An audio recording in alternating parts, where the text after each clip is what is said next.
Lars Eriksson posted a notice in the Cheyenne Daily Leader the same way he posted everything else, plainly, without apology and with no understanding whatsoever of how it would sound to a woman reading it. Wanted.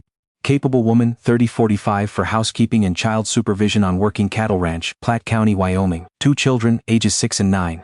Strong constitution required. Sentiment unnecessary. Reply to Box 14, Wheatland. I have read a lot of notices from that era. I have read marriage advertisements, land claims, livestock auctions. That one is the only notice I have ever seen that listed children between the livestock requirements and the warning about sentiment. What arrived in Wheatland on the morning of March 3, 1891, stepping off the Union Pacific with a canvas bag, a satchel of books, and the expression of a woman who had already made up her mind about several things, was Margaret Catherine O'Brien, 34 years old, formerly of County Clare by way of Boston, a schoolteacher with 6 years in the Charlestown District Schools and absolutely no intention of being anyone's housekeeper. This is the story of how a man who advertised for efficiency found something he had not budgeted for, and how a woman who came west to escape one life ended up building a better one than she had planned. Lars Eriksson had come to Wyoming territory in 1883 with a Swedish land grant, a younger brother who lasted one winter before going back to Minnesota, and the particular kind of stubbornness that Scandinavian men carry the way other men carry pocket watches, always present, always consulted, never questioned. He was 41 years old in the spring of 1891. He was 6 feet tall, fair-haired going gray at the temples, and handsome the way working men are handsome, which is to say you did not notice it immediately, but once you did, you kept noticing it. He had 800 acres in the shadow of the Laramie Range, a herd of 300 cattle, a barn that was better constructed than his house, and 2 children who had been without a mother for 2 years. His wife, Britta, had died in February of 1889, influenza moving through Platte County like it had a schedule to keep. Lars had been with her at the end. He did not speak about it. He did not speak about most things. The children, Oscar, 9 and little Else, 6, had learned to read their father's silences the way other children read picture books. When he was quiet in the ordinary way, it meant he was thinking. When he was quiet in the other way, it meant they should find somewhere else to be. For 2 years Lars had managed with a rotation of neighboring women who came twice a week, and left food that was adequate and laundry that was adequate, and nothing that filled the particular silence that had settled into the corners of the house. He was not looking for warmth. He had stopped expecting warmth. He was looking for someone who could keep 2 children alive and fed while he ran a cattle operation that did not stop for grief. So he wrote the notice. He wrote it the way he would write a specification for a fence post. Dimensions, purpose, material required. He did not mention Britta. He did not mention that Oscar had started sleeping with his boots on because he was afraid of something he could not name. He did not mention that Else had stopped singing, and that the house was so quiet in the evenings that Lars sometimes sat on the porch, in below freezing temperatures just to hear the wind. He mentioned that sentiment was unnecessary. This was, as I said, not an advertisement that understood how it would sound to a woman reading it. Margaret O'Brien read it on a Tuesday in January, in the reading room of the Boston Athenaeum, where she had gone because it was warm and because her landlady had raised the rent again, and because she had just declined, for the second time, a proposal from a man named Gerald Hatch who was perfectly pleasant, and whom she did not love, and whom she was not going to marry. She read the notice 3 times, then she set it down, then she picked it up again. She had been teaching in Charlestown for 6 years. She was good at it, genuinely good. The kind of teacher children remembered at 40 when their own children came home from school with something they had learned. But the Charlestown district had a policy, unstated but absolute, that women teachers did not continue once they married, and Margaret had watched 3 colleagues vanish from the profession in the past year, replaced by men with less experience and higher salaries. She was not angry about this in the way that burns. She was angry about it in the cold, practical way that makes decisions.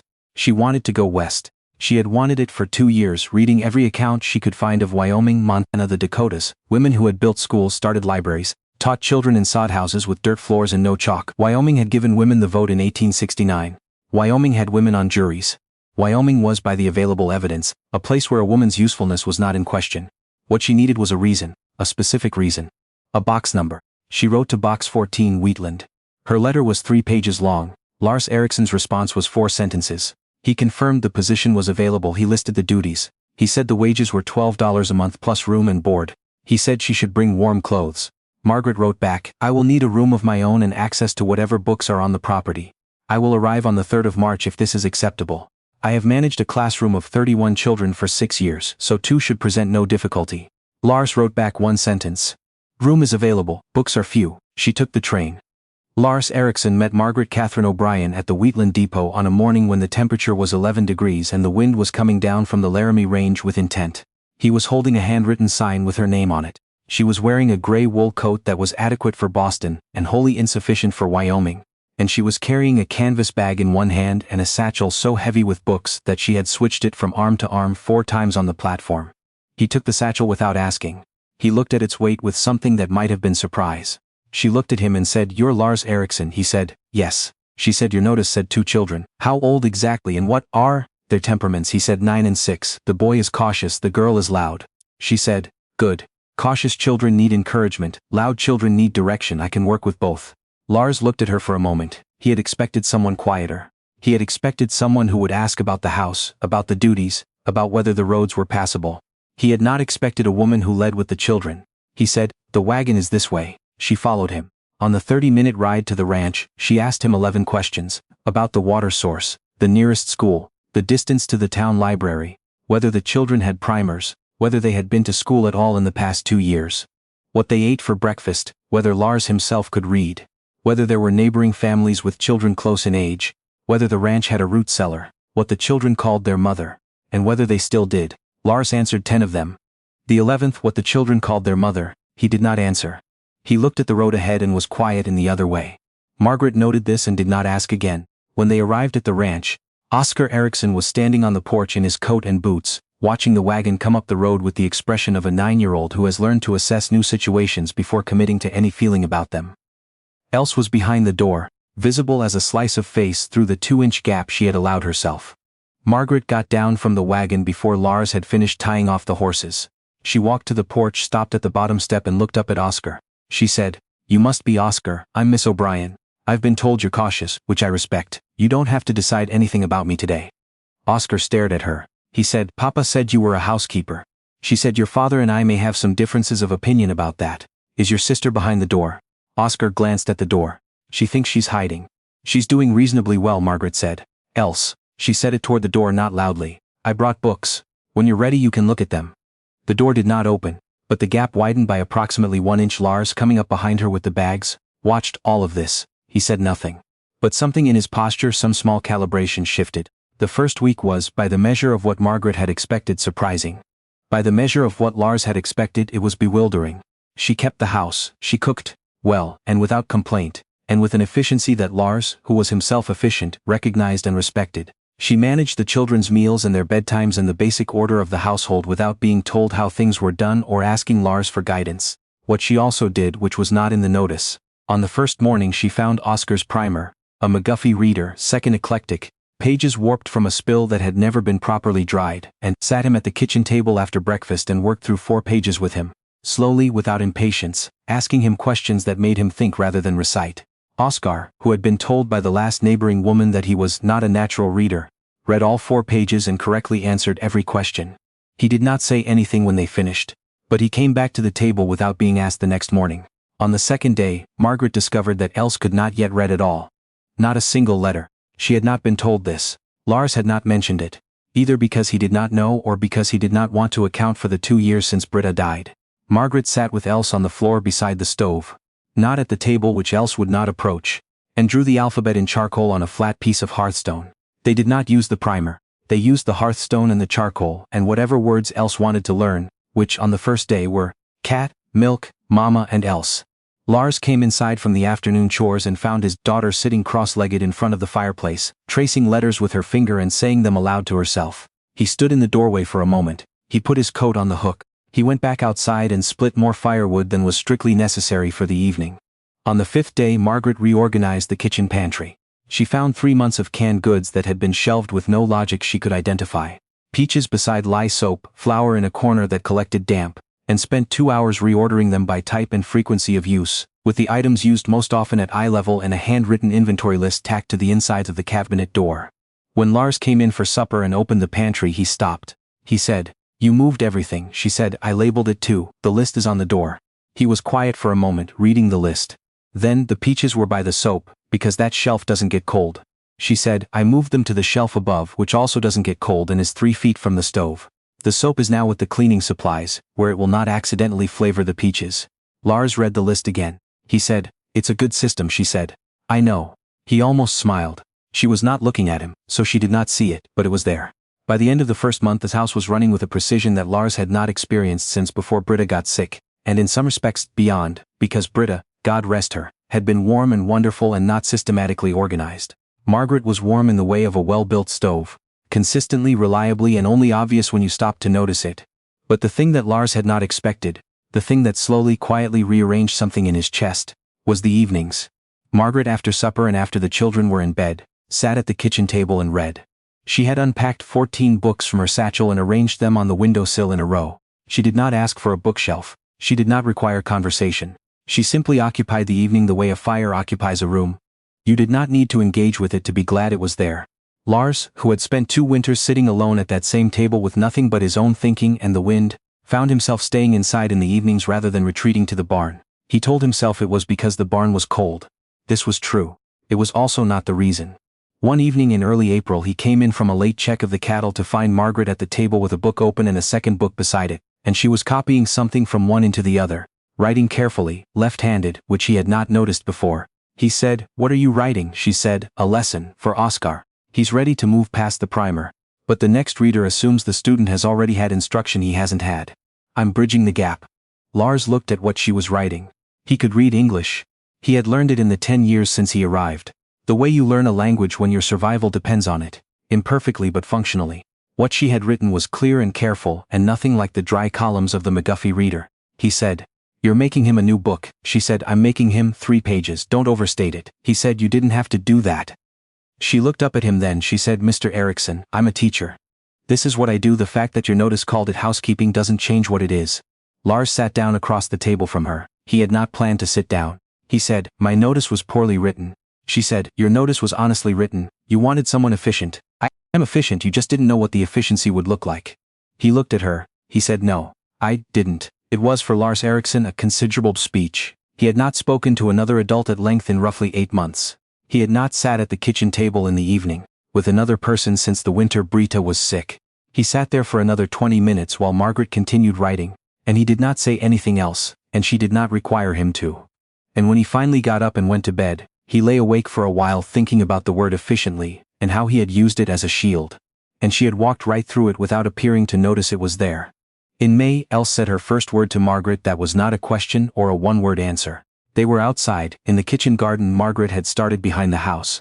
Not a large garden, practical rather than ambitious, potatoes and carrots, and a small bed of chamomile that she had grown from seeds brought from Boston.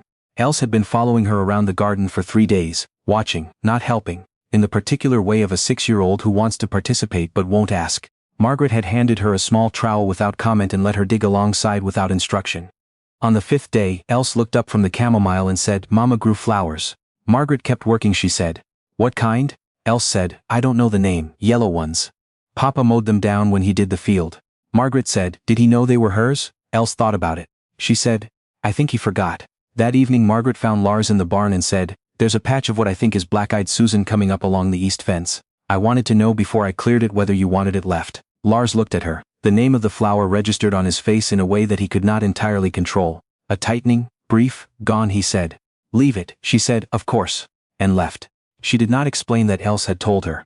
She did not say anything else about it. But the next morning, Lars came down to breakfast, before the children were up, and found that Margaret had set a small jar on the windowsill, the one with the books arranged against it, with 3 of the early season grasses from the field arranged in it like they were worth arranging. He looked at it for a long time. He sat down. He drank his coffee. He did not say anything about the jar. But 2 days later he came inside with something wrapped in his handkerchief. A handful of the black-eyed Susans, pulled up with the roots intact, set in a tin cup of water. He put them on the kitchen table. He said, "For Else." Margaret looked at the flowers and then at him. She said, "I'll have her plant them in the garden. They'll come back every year." He nodded. He went back out. She stood at the window watching him cross the yard and thought, "This is a man who doesn't know he's kind. He thinks kindness is something you have to announce. He doesn't know he's been doing it all along." The fever came in June. Not Margaret's, Oscar's. It came fast, the way childhood fevers do. Fine at supper and burning by midnight. Lars came out of his room at 2 a.m. to the sound of Margaret moving through the house, and found her at the stove heating water, already organized in that particular way she had when something required managing. The nearest doctor was in Cheyenne, 50 miles south. The road in June was passable but not quickly. Lars stood in the doorway and assessed the situation with the face of a man who had stood in this position before and knew what it could become. Margaret said without turning around. His temperature is high but he's responsive. I've managed fever in a classroom, I know the signs. Help me get more blankets and then stay out of my way unless I ask for you. Lars got the blankets, then he did something that was not in his nature and not in his habit. He stayed. He did not stay in her way. He stayed in the chair by the door, available. When she asked for more water, he got it. When the fire needed tending at 4 a.m., he tended it before she could ask. At some point around 5 in the morning, Oscar asked, in the thin voice of a sick child, for his father. And Lars moved to the bedside and took the boy's hand and sat there while Margaret worked around him. And neither of them spoke except to the boy, and what they spoke to the boy was quiet and practical and enough. The fever broke at dawn. Lars was still in the chair. He was asleep, or mostly asleep, his chin dropped, his hands folded in his lap, his face in sleep, younger than it was awake. Margaret, checking Oscar one last time before allowing herself to sit down, stopped in the doorway and looked at Lars Eriksson asleep, in the chair with the first light coming in the window, and thought of the notice he had posted in the Cheyenne Daily Leader and felt something that she might, if pressed, have described as the sensation of a knot coming undone. She had come here to escape a life that was too small. She had not expected to find a life that was large in the ways she had not known to ask for. She went to the kitchen and made coffee and did not wake him until Oscar asked for breakfast. They did not speak about that night. They did not need to. Something had been established that did not need words. That they could work in the same crisis without collision. That his silence and her motion were not incompatible but complementary.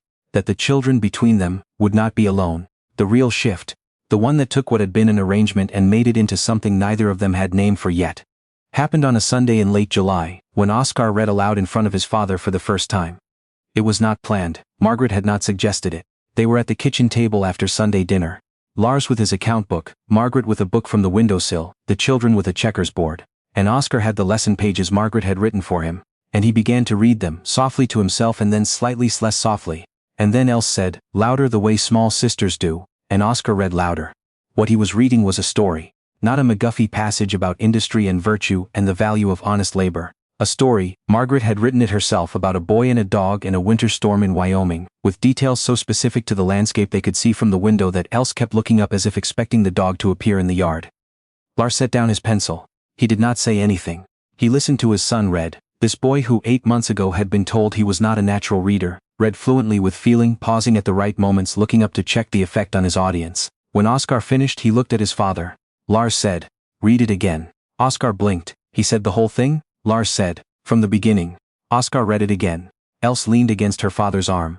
Lars sat with his hand flat on the table, not moving, listening to his son's voice fill the room that had been quiet for 2 years.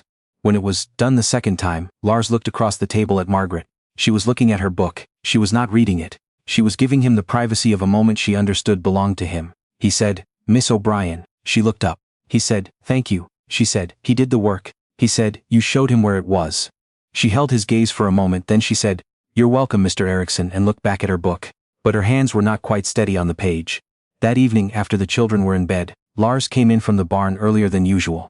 Margaret was at the table. He sat down across from her, which he did now with some regularity, though neither of them had ever said this was what they were doing. He said, I want to ask you something. She said, all right. He said, why did you come? You were a teacher in Boston. You had a position. Why did you answer a notice that said? He paused, and she saw that he was slightly uncomfortable with his own words. That said sentiment unnecessary? She was quiet for a moment. Then she said, because sentiment was the only thing anyone in Boston thought I was good for. The school would have had me gone within 3 years, married off or replaced. And I did not want a smaller life than the one I was already living. She looked at him. Why did you write sentiment unnecessary? He was quiet for long enough that she thought he wasn't going to answer. Then he said, because I had used up my sentiment. I thought there was none left. I thought asking for more was asking for something I couldn't survive losing again. The room was quiet. Outside, the July night was warm enough to have the window cracked, and there was a sound of crickets and the far-off movement of cattle, and the particular silence of Wyoming that is not silence at all but a different kind of noise. Margaret said, in Irish we say kumhas. She said the word carefully, a soft sound almost like kua. It means a particular kind of longing, not sadness exactly. The feeling of missing something that used to be home. Lars said the word back to her, imperfectly, earnestly. She's in Swedish. I looked it up. I think you would say vimad, a gentle sorrow. Something sweet and sad at the same time. Lars was looking at her in a way he had not permitted himself to look before. He said, you looked up a Swedish word. She said, I look up most things I don't know. He said, I know. And then, more quietly, I've noticed. They sat in that for a moment, the two words hanging between them like something built. Kuma and Vemud, Sorrow and Longing, Loneliness and Its Cure, sitting across a kitchen table in Platte County, Wyoming, not quite touching, not needing to. Lars said, "I would like to ask you to stay." She said, "I am staying," he said. "I mean, not as a housekeeper." She looked at him for a long moment. She said, "Mr. Eriksson, I have not thought of myself as your housekeeper since approximately the second morning," she said. "When did you start thinking of yourself as," she said, "yours?" The word landed in the room.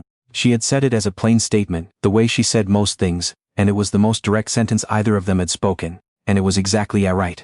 Lars Eriksson, who spoke in short sentences, and believed that efficiency was a virtue, and had posted a notice in the newspaper saying that sentiment was unnecessary, put his hand on the table between them, palm up, and waited. Margaret O'Brien, who had left Boston on a Union Pacific train in February with 14 books and absolutely no intention of being anyone's housekeeper, placed her hand in his. They were married on September 1, 1891, by the circuit preacher who rode up from Wheatland with a cold and a good attitude. The ceremony was in the front room of the ranch house. Oscar stood beside his father in a shirt that had been ironed for the first time in 2 years.